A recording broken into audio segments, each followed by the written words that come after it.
Hey guys, welcome to BJsPassion, and I'm here today with a new recipe. So these cookies are really delicious and they're made with oats flour and mixed with normal flour, and they're just totally amazing and they are absolutely healthy and delicious. Now for this recipe, you're going to need wheat flour, baking soda, salt, cinnamon, butter, white sugar and egg, vanilla extract, powdered oatmeal, that is going to be our oatmeal flour. And now if you don't have wheat flour, it's totally okay, you can just use normal flour. Now these cookies are actually inspired by the digestive cookies or biscuits you get to buy at stores, because they really have that wheat texture and flavor in it. So we wanted to make something similar to that, and these cookies absolutely taste and also feel like that. So that's why we added oats flour and wheat flour. So we were just basically experimenting, and fortunately it was successful. So here I am with the recipe. So now the first step is to add in your wheat flour along with the oats flour. And you do not want to add in all of that all at once, so because it could cause a lot of clumping and you could get a lot of lumps, and what you could see right now could actually happen. It could be even worse than this. So that's why if you want to avoid a lot of lumping and stuff like that, you're going to add little by little, and then after you do that, and after, it doesn't have to be completely incorporated because it has a lot more flour in it than the liquid. So then we're going to add in our egg, and you're not going to separate the egg yolks or anything, just add them in and then give it a good mix with your whisk or a spatula. If you have that, a whisk would be much more better.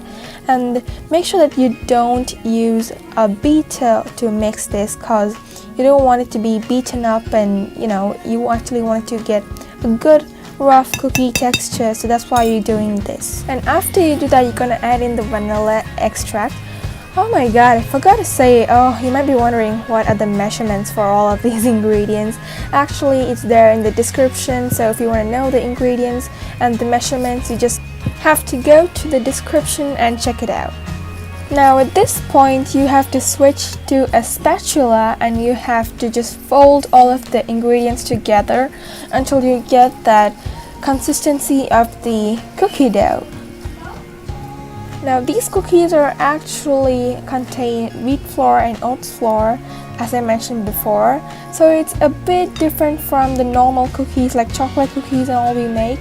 So that one has like a very smooth texture in the beginning itself, and it really just sticks together, but this one kind of crumbles apart.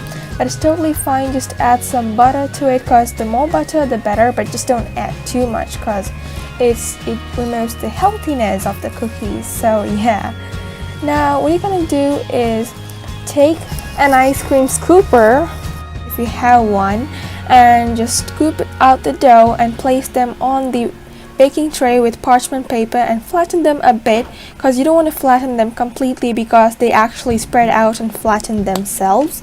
So do not completely flatten them like actual cookies, and you do not really have to grease the parchment paper because these cookies just really come off easily. I think it's because of the butter that it has in it. And the chocolate chips are actually, we didn't actually plan on putting them on these cookies. We were planning to do it without the chocolate chips, but then I and my brother really wanted them, so we just the last moment just stuffed them in. But if you want to have chocolate chips in your cookies, you should actually fold them in with the dough at that time you're actually making the dough. So if you want chocolate chips, don't forget to do that. So I hope you enjoyed this recipe, and please try making it out because it's super easy. The only time that it actually takes time is for the baking, and then you just really have to have a bit of patience for that, and it might take about 15 to 20 minutes for these to bake, and sometimes it might even take 30 minutes. And as I mentioned before, the ingredients are there in the description, so please go check them out. And also don't forget to subscribe to our channel and give this video a thumbs up. So BJsPassion signing off, and see you next week with a new recipe. Bye!